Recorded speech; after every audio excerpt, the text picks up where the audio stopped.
Some people see the thing that they want, and some people see the thing that prevents them from getting the thing that they want. It's as if an entire generation is standing at the foot of a mountain. They know exactly what they want. They can see the summit. What they can't see is the mountain. People put Harley-Davidson logos on their body to say something about who they are. Corporate logo.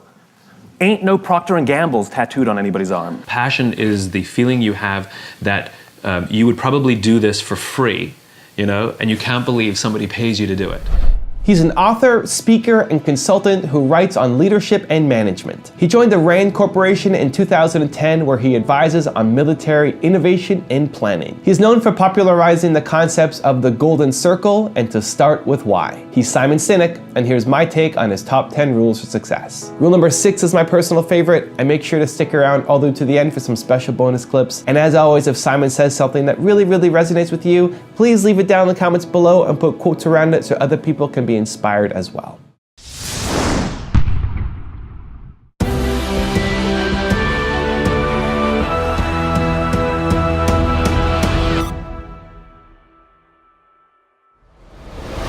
Let me tell you a story.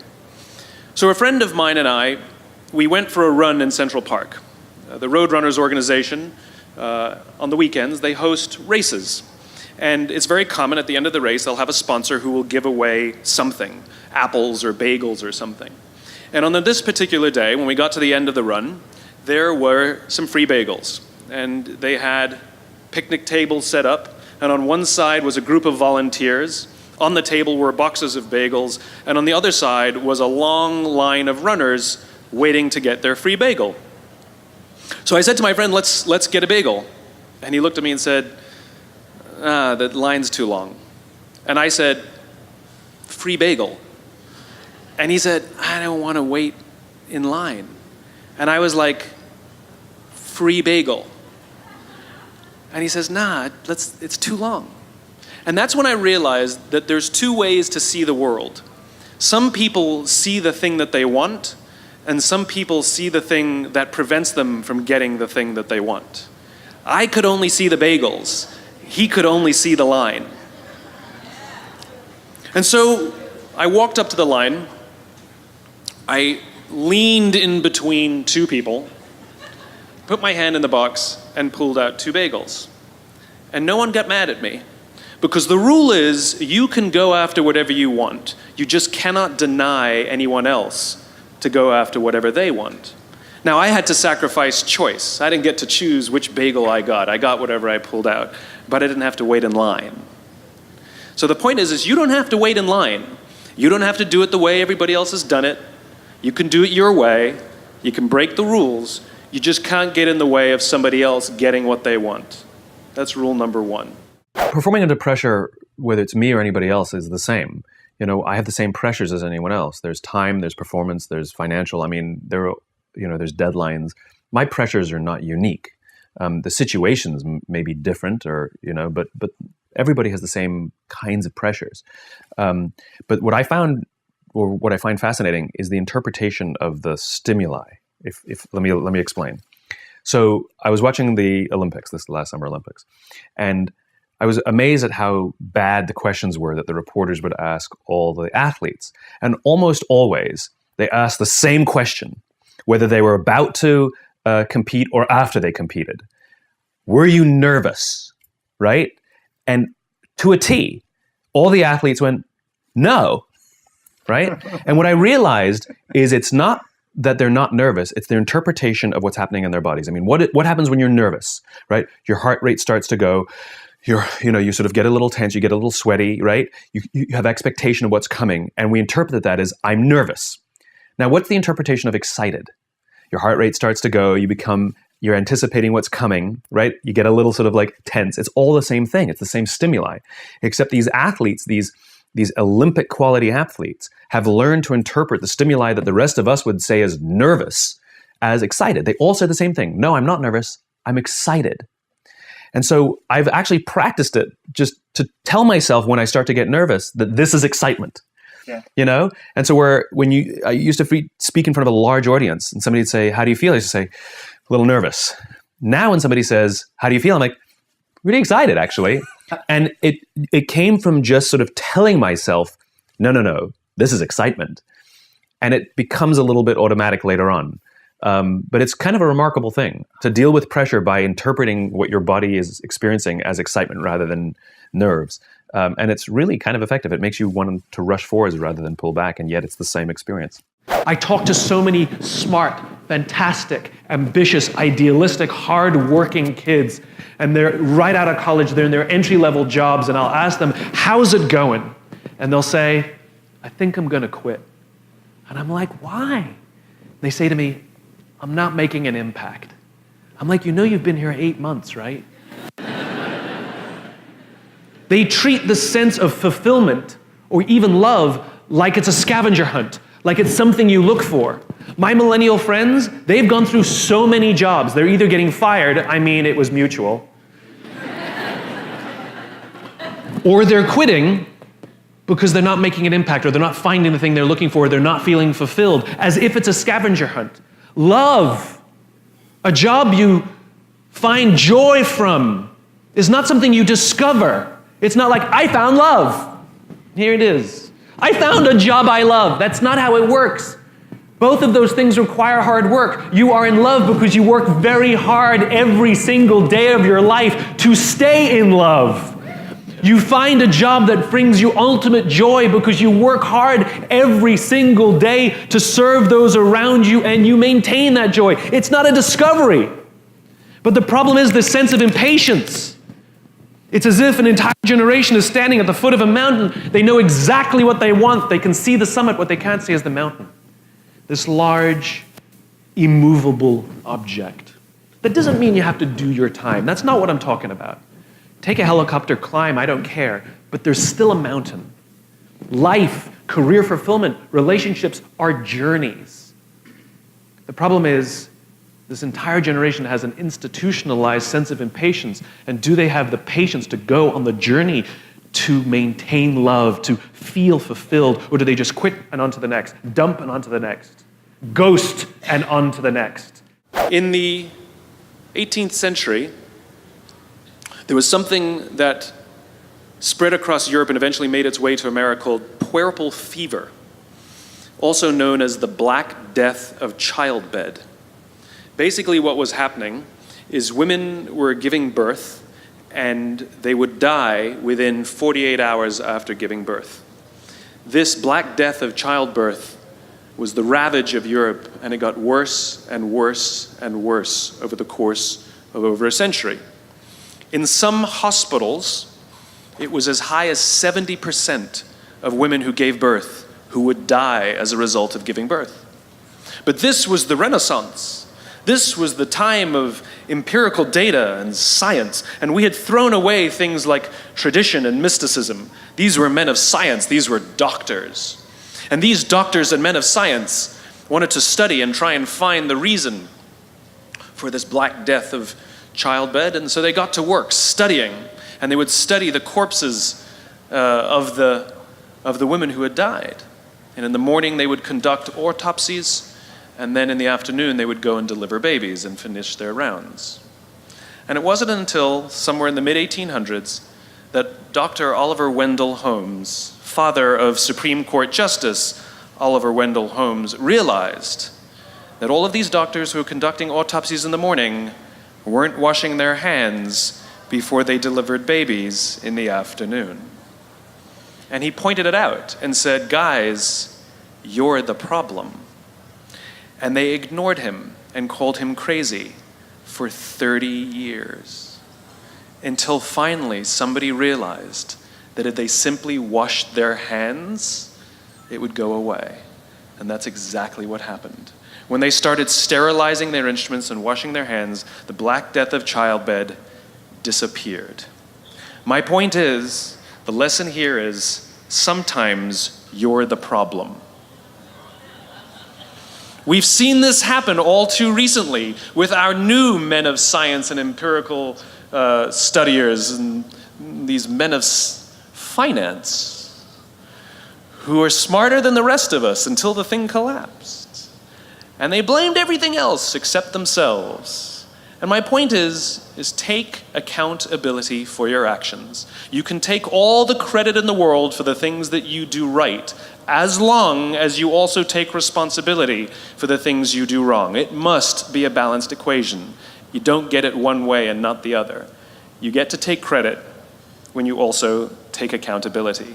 I spoke at an education summit for Microsoft. I also spoke at an education summit for Apple. At the education summit for Microsoft, I would say that 70% of the executives spent about 70% of their presentations talking about how to beat Apple. At the Apple Education Summit, 100% of the executives spent 100% of their presentations talking about how to help teachers teach and how to help students learn. One is playing this way, and one is playing that way. One is playing finite, and the other one is playing infinite. Guess which one gets frustrated? So at the end of my talk at Microsoft, they gave me a gift. They gave me the new Zune when it was a thing. And let me tell you, this thing was spectacular. It was the most elegant piece of technology I'd ever used. The user interface was incredible. The design was spectacular. I absolutely loved it. It was easy to use, and it was bright and gorgeous and fantastic. It didn't work on iTunes, which is a different problem, so I couldn't use it, but it was amazing. And elegant. My God, it was elegant. So I'm sitting in the back of a taxi with a very senior Apple executive, sort of employee number 12 kind of guy. And, you know, I like to stir pots. So I turned to him, I said, you know, Microsoft gave me their new Zune. And it is so much better than your iPod Touch. And he turned to me and he said, I have no doubt. Conversation over.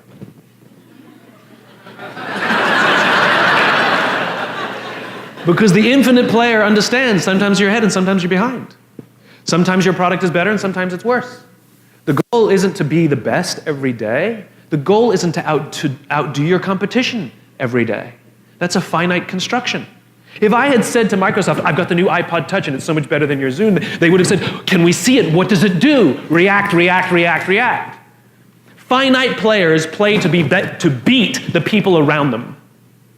Infinite players play to be better than themselves. To wake up every single day and say, how can we make our company a better version of itself today than it was yesterday? How can we create a product this week that's better than the product we created last week? We also have to play the infinite game. It's not about being ranked number one. It's not about having more followers on Twitter than your friends. It's not about outdoing anyone. It's about how to outdo yourself. It's not about selling more books or getting more TED views than somebody else. It's about how to make sure that the work that you're producing is better than the work you produced before. You are your competition.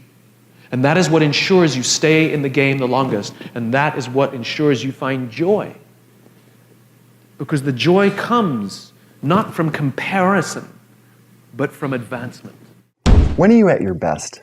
I'm at my best when I'm around people who believe what I believe. I know it seems silly, but I try very, very hard to sort of stack the deck, to put myself in a position of strength. So for example, somebody asked me just yesterday, have you ever had sort of a bad, engagement? And I was thinking to myself, I'm like, not really. But it's not because I'm some sort of genius or anything like that. It's because I stack the deck. It's because I want to be there. I want to be around people who want me there. In other words, if I'm somebody's 10th choice, and I'll probably turn it down. Whereas if I'm their first choice, they really want me there, and so I'm more likely to have a good engagement. They're supportive of me, I'm supportive of them, and so I'm at my best when I stack the deck, when I choose to be in an environment where my strengths are there. Nelson Mandela is a particularly special case study in the leadership world because he is universally regarded as a great leader. You can take other personalities, and depending on the nation you go to, we have different opinions about other personalities. But Nelson Mandela, across the world, is universally regarded as a great leader. He was actually the son of a tribal chief. And he was asked one day, how did you learn to be a great leader? And he responded that he would go with his father to tribal meetings, and he remembers two things when his father would meet with other elders. One, they would always sit in a circle. And two, his father was always the last to speak. You will be told your whole life that you need to learn to listen. I would say that you need to learn to be the last to speak. I see it in boardrooms every day of the week. Even people who consider themselves good leaders, who may actually be decent leaders, will walk into a room and say, here's the problem, here's what I think, but I'm interested in your opinion, let's go around the room. It's too late. The skill to hold your opinions to yourself until everyone has spoken does two things. One, it gives everybody else the feeling that they have been heard. It gives everyone else the ability to feel that they have contributed. And two, you get the benefit of hearing what everybody else has to think before you render your opinion. The skill is really to keep your opinions to yourself. If you agree with somebody, don't nod yes. If you disagree with somebody, don't nod no. Simply sit there, take it all in, and the only thing you're allowed to do is ask questions so that you can understand what they mean and why they have the opinion that they have. You must understand from where they are speaking, why they have the opinion they have, not just what they are saying. And at the end, you will get your turn. It sounds easy, it's not. Practice being the last to speak. That's what Nelson Mandela did. Every decision we make in our lives as individuals or as organizations is a piece of communication. It's our way of saying something about who we are and what we believe. This is why authenticity matters. This is why you have to say and do the things you actually believe, because the things you say and do are symbols of who you are. And we look for those symbols so we can find people who believe what we believe. Our very survival depends on it. So if you're putting out false symbols, you will attract people to those symbols, but you won't be able to form trust with them. This is what Tiger Woods did to us. He lied. He lied. He told us what he thought we wanted to hear. And it was great, and we were drawn to it. And all of us who kind of like that idea of the sort of the good guy, were drawn to it. Until we found out it was a lie. He could have been the bad boy of golf. He could have had all the same endorsements and had a fantastic career and still been hailed as one of the great athletes of our day. But he didn't. He chose to lie. Good luck forming trust again, Tiger. We don't believe you. We don't trust you. The goal of putting something out there, if you say what you believe and you do what you believe, you will attract people who believe what you believe. If you go to one of your friends and you say to one of your friends, how would you like me to dress so that you'll like me better? How would you want me to address you? How do you want me to speak so that you'll like me more? Right? Your friends are going to look at you and be like, what are you talking about? You're like, come on. What should I wear so that you'll find me more appealing? And how would you like me to speak to you so that you'll like me more? And your friends are going to tell you, just be yourself. That's why I like you. Just be yourself. Now think about what we do in industry. What do? We do market research, and we go out and we ask the customers, what kind of things, what style should we speak to you? How should we decorate ourselves? What kind of things are you drawn to so that we can do those things so you'll like us more? It's just as ridiculous. It's just as ridiculous. Organizations should say and do the things they actually believe, and they will attract people who believe what they believe. Or they can choose to lie, and at the slightest hint that they might be lying, cynicism sets in. And people start saying, I'm not sure I can trust these guys because there's not a lot of consistency in all the things they say and do, which means they can't have a very strong belief set or they're lying to me. And we call them inauthentic. The entire process of asking other people who we should be is inauthentic. That's hilarious to me. All these positioning studies we do are inherent. We're going to do a study to find out from people so we can be more authentic. That's hilarious. Say and do what you actually believe, and the symbols you put out there, the things you say and the things you do, those red hats are ways that people can find you. What you have the ability to do as designers is create those symbols and allow people to use those things to say something about who they are. Work for companies, work for clients, work for people who you believe what they believe. Show up and feel a part of something bigger than yourself. And your part is to put what they believe into pictures and words and symbols and graphics so that other people can use those things to say something about who they are. People put Harley Davidson logos on their body to say something about who they are. Corporate logo. Ain't no Procter & Gamble's tattooed on anybody's arm. Because Harley means something. They stand for something. People put that tattoo on there not to tell you that they own a motorcycle. They put that tattoo there to tell you something about themselves. You ever see anybody with a Mac laptop put a sticker over that beautiful shining apple? Ain't never gonna happen. Then how will you know who I am? Do you ever see anybody with a PC break out the Windex to clean out their computer? Mac people? Have you ever seen a dirty Mac? Doesn't exist. Does not exist. Why? Because it's who I am. These are symbols we use. The companies that are crystal clear in what they believe, and they're disciplined in how they do it, and they're consistent in what they do, and everything they say and everything they do serves as a symbol of the set of values and beliefs. We use those symbols to say something about who we are. We surround ourselves with the people and the products and the brands that say something about who we are.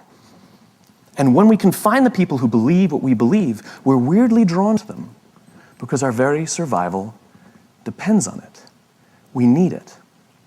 And so the more you can give of yourself, the more you can give of what you believe, the more you can with discipline, say and do the things you actually believe, strange things start to happen. What are your thoughts and what's your approach on finding and building upon passions? Passion is not an actionable word. It's correct, that those who do the things that they're passionate about do better, but it's not helpful advice. And so the question is, where does passion come from? Passion is a result. Passion is an energy. Passion is the feeling you have when you're engaged in something that you love. Passion is the feeling you have that you would probably do this for free, and you can't believe somebody pays you to do it. And I think we mistake that passion is something we do in our private lives, but it shouldn't be done, in our careers, for example. And I'm a firm believer that you are who you are. And anybody who says, I'm different at home than I am at work, in one of those two places, you're lying.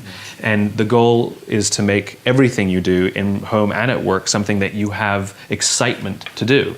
So how do you find the things that you're excited to do? Well, it's actually easier than you think. What are the things that you love to do? What are the things that you would do for free? How can you recreate that feeling and be paid for it? So what are the things that I do on the weekend, right? I'm very involved in the art world. I love to go to museums and galleries, but I love to go see dance and performances because I want to see how others are interpreting the world. So that inspires me. New ideas, new thoughts, new ways of looking at the world are things that interest me privately, and I seek it out and pay money for it, right? So does that mean I have to have a career in the arts? No, it means I have to have a career where new ideas are explored, where people are experimenting and trying things out, and I have to explore new ideas and try things out, and I'm just as excited to go to work every day as I am to, go do something on a Saturday night. And so the idea of finding your passion is ironically simple because you should be doing stuff that you enjoy sometimes. What is the stuff that you enjoy, and then what is the stuff that you love? Who are the people that you love, and what do they all have in common? How do you explain when things don't go as we assume? Or better, how do you explain when others are able to achieve things that seem to defy all of the assumptions? For example, why is Apple so innovative? Year after year after year after year, they're more innovative than all their competition. And yet, they're just a computer company. They're just like everyone else. They have the same access to the same talent, the same agencies, the same consultants, the same media. Then why is it that they seem to have something different? Why is it that Martin Luther King led the civil rights movement? He wasn't the only man who suffered in a pre-civil rights America, and he certainly wasn't the only great orator of the day. Why him? And why is it that the Wright brothers were able to figure out controlled powered manned flight when there were certainly other teams who were better qualified, better funded, and they didn't achieve powered manned flight, and the Wright brothers beat them to it? There's something else at play here. About 3.5 years ago, I made a discovery, and this discovery profoundly changed my view on how I thought the world worked, and it even profoundly changed the way in which I operate in it. As it turns out, there's a pattern. As it turns out, all the great and inspiring leaders and organizations in the world, whether it's Apple or Martin Luther King or the Wright brothers, they all think, act, and communicate the exact same way, and it's the complete opposite to everyone else. All I did was codify it. And it's probably the world's simplest idea. I call it the golden circle.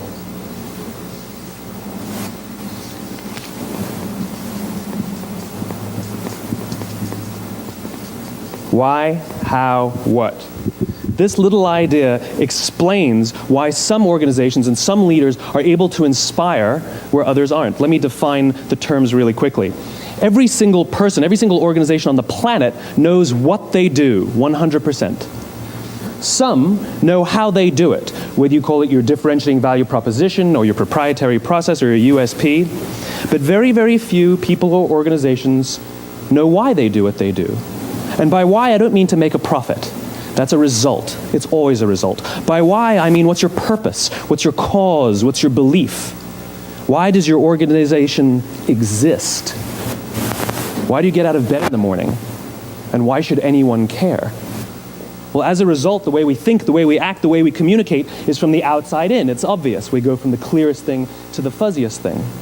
But the inspired leaders and the inspired organizations, regardless of their size, regardless of their industry, all think, act, and communicate from the inside out. Let me give you an example. I use Apple because they're easy to understand and everybody gets it. If Apple were like everyone else, a marketing message from them might sound like this. We make great computers. They're beautifully designed, simple to use, and user-friendly. Want to buy one? Meh. And that's how most of us communicate. That's how most marketing is done, that's how most sales is done, and that's how most of us communicate interpersonally. We say what we do, we say how we're different or how we're better, and we expect some sort of behavior, a purchase, a vote, something like that. Here's our new law firm. We have the best lawyers with the biggest clients. We have, we always perform for our clients, do business with us. Here's our new car. It gets great gas mileage. It has, leather seats. Buy our car. But it's uninspiring. Here's how Apple actually communicates. Everything we do, we believe in challenging the status quo. We believe in thinking differently. The way we challenge the status quo is by making our products beautifully designed, simple to use, and user-friendly. We just happen to make great computers. Want to buy one? Totally different, right? You're ready to buy a computer from me. All I did was reverse the order of the information. What it proves to us is that people don't buy what you do, people buy why you do it. People don't buy what you do, they buy why you do it. This explains why every single person in this room is perfectly comfortable buying a computer from Apple. But we're also perfectly comfortable buying an MP3 player from Apple, or a phone from Apple, or a DVR from Apple. But as I said before, Apple's just a computer company. There's nothing that distinguishes them structurally from any of their competitors. Their competitors are all equally qualified to make all of these products. In fact, they tried. A few years ago, Gateway came out with flat screen TVs. They're eminently qualified to make flat screen TVs. They've been making flat screen monitors for years. Nobody bought one. And Dell came out with MP3 players and PDAs. And they make great quality products, and they can make perfectly well-designed products, and nobody bought one. In fact, talking about it now, we can't even imagine buying an MP3 player from Dell. Why would you buy an MP3 player from a computer company? But we do it every day. People don't buy what you do, they buy why you do it. The goal is not to do business with everybody who needs what you have. The goal is to do business with people who believe what you believe. Here's the best part. None of what I'm telling you is my opinion. It's all grounded in the tenets of biology, not psychology, biology. If you look at a cross-section of the human brain, looking from the top down, what you see is the human brain is actually broken into three major components that correlate perfectly with the golden circle. Our newest brain, our Homo sapien brain, our neocortex, corresponds with the what level. The neocortex is responsible for all of our rational and analytical thought and language. The middle two sections make up our limbic brains, and our limbic brains are responsible for all of our feelings, like trust and loyalty. It's also responsible for all human behavior, all decision making, and it has no capacity for language. In other words, when we communicate from the outside in, yes, people can understand vast amounts of complicated information like features and benefits and facts and figures. It just doesn't drive behavior. When we communicate from the inside out, we're talking directly to the part of the brain that controls behavior, and then we allow people to rationalize it with the tangible things we say and do. This is where gut decisions come from. You know, sometimes you can give somebody all the facts and your figures and they say, I know what all the facts and details say, but it just doesn't feel right. Why would we use that verb? It doesn't feel right. Because the part of the brain that controls decision making doesn't control language. And the best we can muster up is, I don't know, it just doesn't feel right. Or sometimes you say you're leading with your heart or you're leading with your soul. Well, I hate to break it to you, those aren't other body parts controlling your behavior. It's all happening here in your limbic brain, the part of the brain that controls decision making and not language. But if you don't know why you do what you do, and people respond to why you do what you do, then how will you ever get people to vote for you or buy something from you, or more importantly, be loyal and want to be a part of what it is that you do? Again, the goal is not just to sell people who need what you have. The goal is to sell to people who believe what you believe. The goal is not just to hire people who need a job. It's to hire people who believe what you believe. I always say that, you know, there's if you hire people just because they can do a job, they'll work for your money. But if you hire people who believe what you believe, they work for you with blood and sweat and tears. And nowhere else is there a better example of this than with the Wright brothers. Most people don't know about Samuel Pierpont Langley.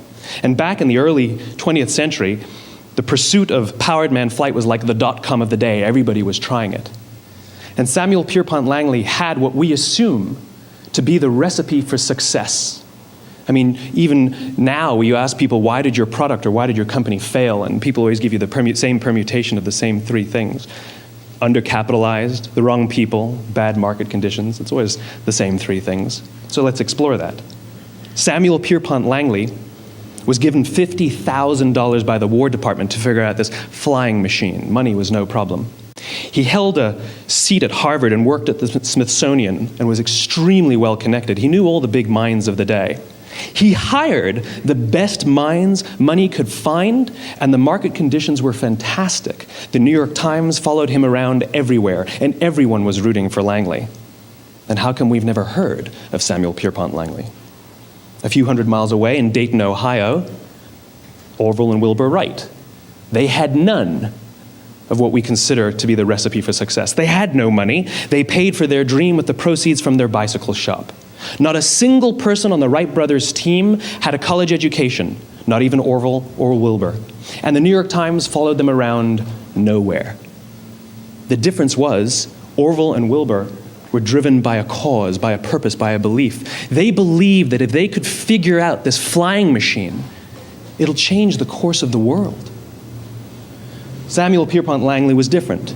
He wanted to be rich and he wanted to be famous. He was in pursuit of the result. He was in pursuit of the riches. And lo and behold, look what happened. The people who believed in the Wright brothers' dream worked with them with blood and sweat and tears. The others just worked for the paycheck. And they tell stories of how every time the Wright brothers went out, they would have to take 5 sets of parts because that's how many times they would crash before they came in for supper. And eventually on December 17th, 1903, the Wright brothers took flight. And no one was there to even experience it. We found out about it a few days later. And further proof that Langley was motivated by the wrong thing, the day the Wright brothers took flight, he quit. He could have said, that's an amazing discovery, guys, and I will improve upon your technology. But he didn't. He wasn't first, he didn't get rich, he didn't get famous, so he quit. People don't buy what you do, they buy why you do it. And if you talk about what you believe, you will attract those who believe what you believe. Well, why is it important to attract those who believe what you believe? Something called the law of diffusion of innovation. And if you don't know the law, you definitely know the terminology. The first 2.5% of our population are our innovators. The next 13.5% of our population are our early adopters. The next 34% are your early majority, your late majority, and your laggards. The only reason these people buy touch-tone phones is because you can't buy rotary phones anymore. We all sit at various places at various times on the scale, but what the law of diffusion of innovation tells us is that if you want mass market success or mass market acceptance of an idea, you cannot have it until you achieve this tipping point between 15 and 18% market penetration, and then the system tips. And I love asking businesses, what's your conversion on new business? And they love to tell you, oh, it's about 10%, proudly. Well, you can trip over 10% of the customers. We all have about 10% who just get it. That's how we describe them, right? That's like that gut feeling, oh, they just get it. The problem is, how do you find the ones that just get it before you're doing business with them versus the ones who don't get it? So it's this here, this little gap, that you have to close, as Geoffrey Moore calls it, crossing the chasm. Because you see, the early majority will not try something until someone else has tried it first. And these guys, the innovators and the early adopters, they're comfortable making those gut decisions. They're more comfortable making those intuitive decisions that are driven by what they believe about the world, and not just what product is available. These are the people who stood online for 6 hours to buy an iPhone when they first came out, when you could have just walked into the store the next week and bought one off the shelf. These are the people who spent $40,000 on flat screen TVs when they first came out, even though the technology was substandard. And by the way, they didn't do it because the technology was so great. They did it for themselves. It's because they wanted to be first. People don't buy what you do, they buy why you do it. And what you do simply proves what you believe. In fact, people will do the things that prove what they believe. The reason that person bought the iPhone in the first 6 hours, or stood in line for 6 hours, was because of what they believed about the world and how they wanted everybody to see them. They were first. People don't buy what you do, they buy why you do it. So let me give you a famous example, a famous failure and a famous success of the law of diffusion of innovation. First, the famous failure. It's a commercial example. As we said before a second ago, the recipe for success is money and the right people and the right marketing conditions, right? You should have success then. Look at TiVo. From the time TiVo came out about 8 or 9 years ago to this current day, they are the single highest quality product on the market. Hands down, there is no dispute. They were extremely well funded. Market conditions were fantastic. I mean, we use TiVo as a verb. I TiVo stuff on my piece of junk Time Warner DVR all the time. But TiVo is a commercial failure. They've never made money. And when they went IPO, their stock was at about $30 or $40 and then plummeted, and it's never traded above 10. In fact, I don't think it's even traded above 6, except for a couple of little spikes. Because you see, when TiVo launched their product, they told us all what they had. They said, we have a product that pauses live TV, skips commercials, rewinds live TV, and memorizes your viewing habits without you even asking. And the cynical majority said, we don't believe you, we don't need it, we don't like it, you're scaring us. What if they had said, if you're the kind of person who likes to have total control over every aspect of your life, boy, do we have a product for you. It pauses live TV, skips commercials, memorizes your viewing habits, etc., etc. People don't buy what you do, they buy why you do it, and what you do simply serves as the proof of what you believe. Now let me give you a successful example of the law of diffusion of innovation.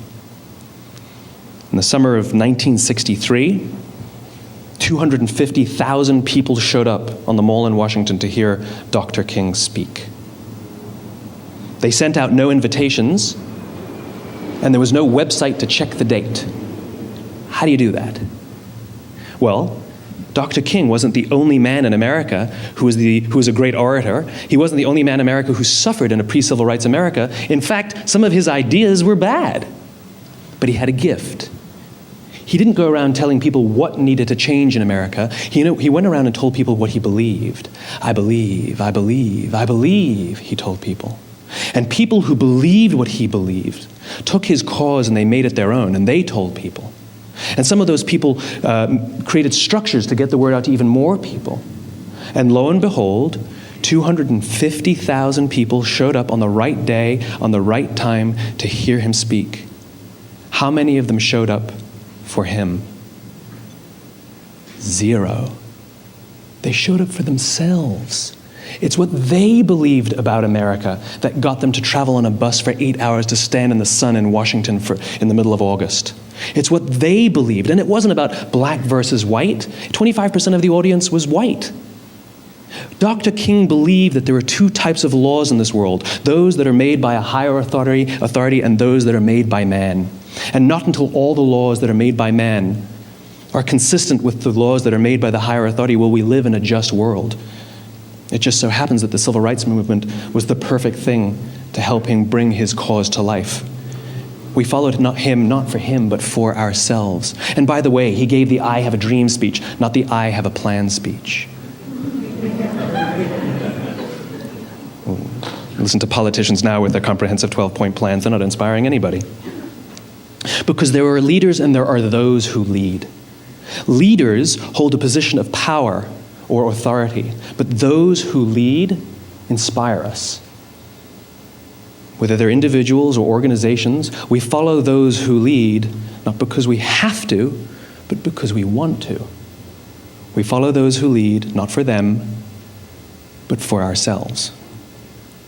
And it's those who start with why that have the ability to inspire those around them or find others who inspire them.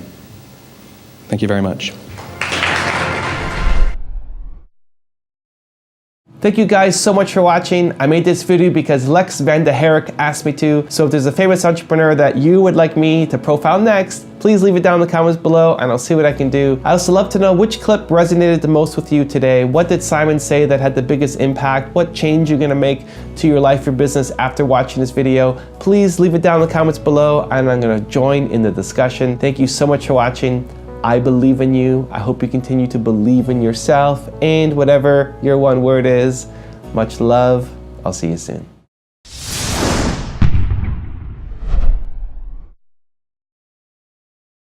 Decision-making is a process, right?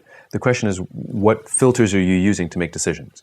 Are you making decisions based on the financial rewards? Are you making decisions based on how easy the work will be? I mean, I remember in college, they would give you this book where all the students would rate the classes, and they would rate things like how easy the class was and how much they liked the professor. And, the first year, I picked all my classes based on workload, and I picked everything a low workload, and pretty bored. Didn't work very hard, which was fine, but nothing was dynamic and nothing really excited me.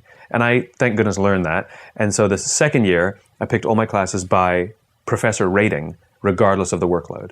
So every class I had these dynamic, amazing, incredible human beings passing on their knowledge, and you were excited to work hard for them, And so again, the question is, what are the filters we're using? And so if you're only chasing the mighty dollar, then you will have jobs that'll pay you a little more than the last, but are you enjoying yourself?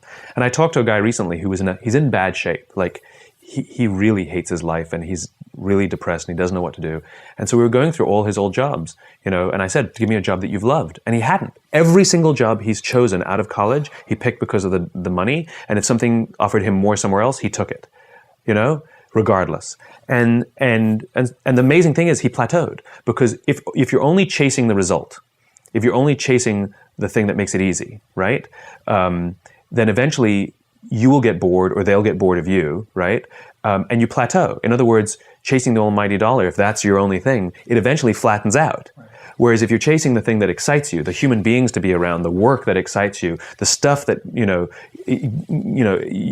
can get passionate about, the irony is you'll actually make way, way more, right? Because you're excited and they appreciate your excitement and they reward your excitement and you're better at your work because you want to work harder and all of that stuff. You don't have to strain to work harder. So decision making is simply a matter of filters, and so I've made decisions in my life that I would rather be happy than right. I'd rather do good than get rich. And so the decisions I make put me in positions where when I leave any engagement, when I leave any meeting, I feel that I've contributed, right? Rare are the times anymore where you walk away going, just think of the money, just think of the money, think of the money, because it doesn't feel nice. And the experience I have, I don't enjoy traveling to them and I don't enjoy traveling home. Where if I have an amazing experience, I am looking forward to getting there and I'm excited when I leave. Yeah. You know, so it's just decision making is just a matter of what filters you use, and if you're good about keeping those filters up and clear, then make your decisions. I don't judge anybody by how if they choose to use different filters. These are just the filters I choose to live my life. You know, not right or wrong, just those are my decisions. You know, that's my filter. How can you help the human race? How can you help the human race, the human species, progress? I'm not joking either. This is something I think we all have to be aware of. At the end of the day, the human animal is a social animal. And our very survival depends on our ability to form communities, to form cultures. What's a community? What's a culture? It's a group of people with a common set of values and beliefs, right? What's a country? It's a group of people with a common set of values and beliefs. What's a company? It should be a group of people with a common set of values and beliefs.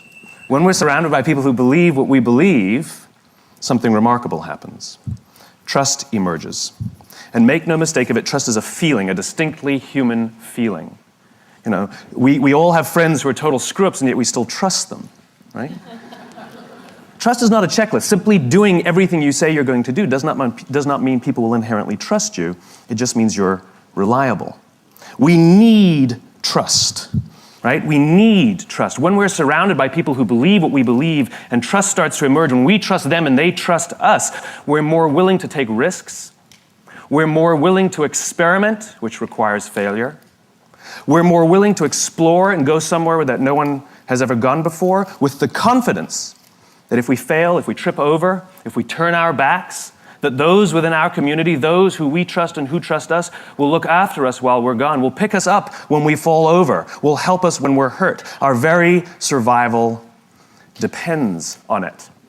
We're not good at everything. We're not good by ourselves. You know, if I send you out to go fight a saber-toothed tiger by yourself, odds are tiger 1, you 0.